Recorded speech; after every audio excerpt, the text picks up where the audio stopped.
A storm is brewing in Cleveland, but it has nothing to do with the weather rolling in off Lake Erie. This is a storm of talent, tradition, and tension, centered on one rookie quarterback whose performance is becoming too brilliant to ignore. He's forcing his head coach into an impossible position, creating a schism between the old way of doing things and the undeniable evidence on the field. The whispers in the locker room have now erupted into a full-blown national media firestorm, and at the center of it all is a decision that could define the future of the entire Cleveland Browns franchise. The source of this commotion is Shedeur Sanders. When the Browns selected him in the 5th round, the expectations were measured. He was seen as a developmental project, a quarterback with a famous bloodline and raw potential who would spend his rookie year learning from the sidelines. But Sanders had other plans. From the moment he stepped onto the preseason field, he has operated with a calm and precision that defies his experience. The shocking part isn't just that he's playing well, it's who he's playing with.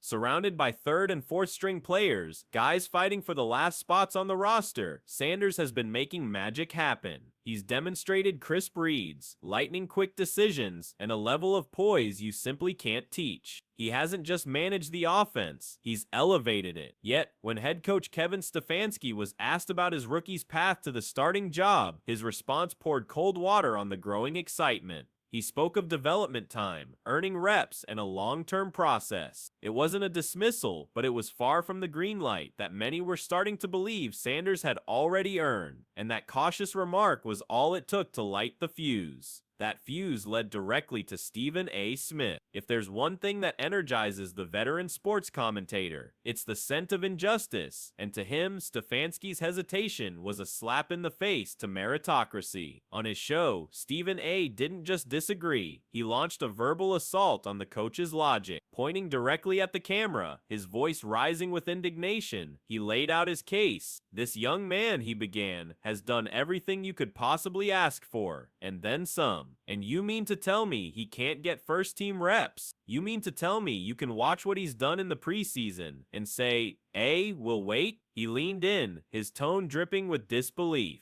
Kevin Stefanski, with all due respect, that's nonsense. For Stephen A., this was a simple equation. The goal is to win football games, and the player who gives you the best chance to win should be on the field, regardless of his age or draft status. In his eyes, Stefanski was clinging to an outdated bureaucratic process, while a game-changing talent was sitting right in front of him, ready to be unleashed. While Stephen A. Smith brought the fire and fury, former NFL quarterback Dan Orlovsky arrived with the cold, hard evidence. As one of the sharpest analytical minds in media, Orlovsky broke down the game film, transforming the emotional debate into a tactical certainty. He pointed to Sanders' mechanics, showing how his footwork in a collapsing pocket was already cleaner than many established veterans. He highlighted his ability to extend plays not with panic scrambles, but with subtle movements that bought him just enough time to find an open man. But his most compelling point was about how Sanders elevated those around him. He's throwing to receivers who might not even make the final roster, Orlovsky explained, and he's still methodically moving the ball down the field.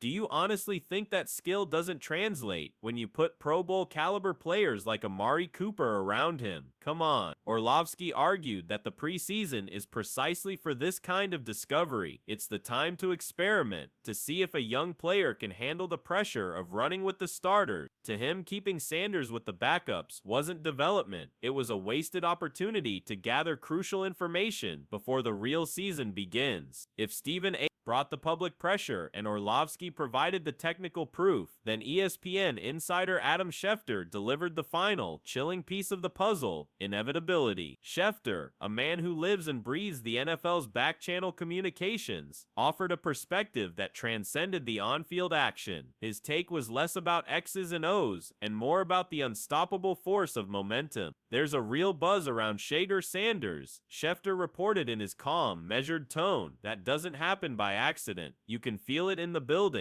You can see it on social media. There's an inevitability here." Schefter's words painted a picture of a wave that was building, one that the coaching staff could either ride or be crushed by. He framed the situation perfectly, stripping away all other arguments. "The question isn't if he'll eventually start," Schefter concluded. it's when. And with that single word, he turned the entire debate from a possibility into a countdown. Behind the media debates and the on-field heroics lies a dark, unspoken secret of the NFL, and it's the real reason this conversation is even happening. The draft capital curse. Shedeur Sanders was a fifth-round pick. In the rigid hierarchical world of the NFL, that number defines a player's initial value more than any amount of talent ever could. The league provides endless opportunities for its first-round picks, allowing them to fail and learn on the job because the team has invested so much in them. But for a fifth-rounder, the path is treacherous. They have to be twice as good just to get half the chance. Adam Schefter didn't mince words about this reality. If this kid was a first-round pick, he stated plainly, he'd already be taking first-team reps. The only reason we're even having this conversation is because of where he was drafted. Sanders isn't just fighting for a spot on the depth chart. He's fighting against the deeply ingrained perception that a player's potential is sealed on draft day. With every perfect pass and every poised drive, he is actively shattering that perception, making every team that passed on him look more foolish by the day. This escalating storm of public opinion is creating a pressure cooker inside the Browns facility, and Kevin Stefanski is feeling the heat from every direction. Coaches pride themselves on controlling the narrative within their own building, but that control is slipping from his grasp. The national media has made Sanders a cause célèbre. The local fans, starved for a franchise savior, are flooding call-in shows and message boards with demands to start the future now. Even neutral analysts are universally aligned. This external pressure inevitably seeps into the locker room. Players notice when the guy running the scout team is consistently dicing up the first-team defense. They notice when a rookie carries himself like a 10-year veteran. An unspoken belief begins to form that this kid gives them the best chance to win. Every cautious answer Stefanski gives in a press conference is now scrutinized under a microscope. Is he executing a genuine development strategy, or is he just being stubborn, unwilling to admit a fifth-round rookie might be his best option? The margin for error is shrinking. If the team gets off to a slow start, his patience will no longer look like wisdom. It will look like a liability. Ultimately, this entire saga boils down to a high-stakes gamble for Kevin Stefanski. On one hand, rushing a rookie into the starting role before he's ready can have disastrous consequences, potentially shattering his confidence and stunting his growth. The cautious approach is the safe one, the one that follows the traditional NFL playbook for developing a late-round quarterback. But the counter-argument, the one Stephen A. Smith is screaming from the rooftops, is that Sanders isn't a typical rookie. He has already shown he can operate at NFL speed, lead men, and perform under pressure without the benefit of first-team talent around him. The risk of waiting is that you might miss your window. What if the current starter falters and the team loses winnable games, while the solution is holding a clipboard on the sideline?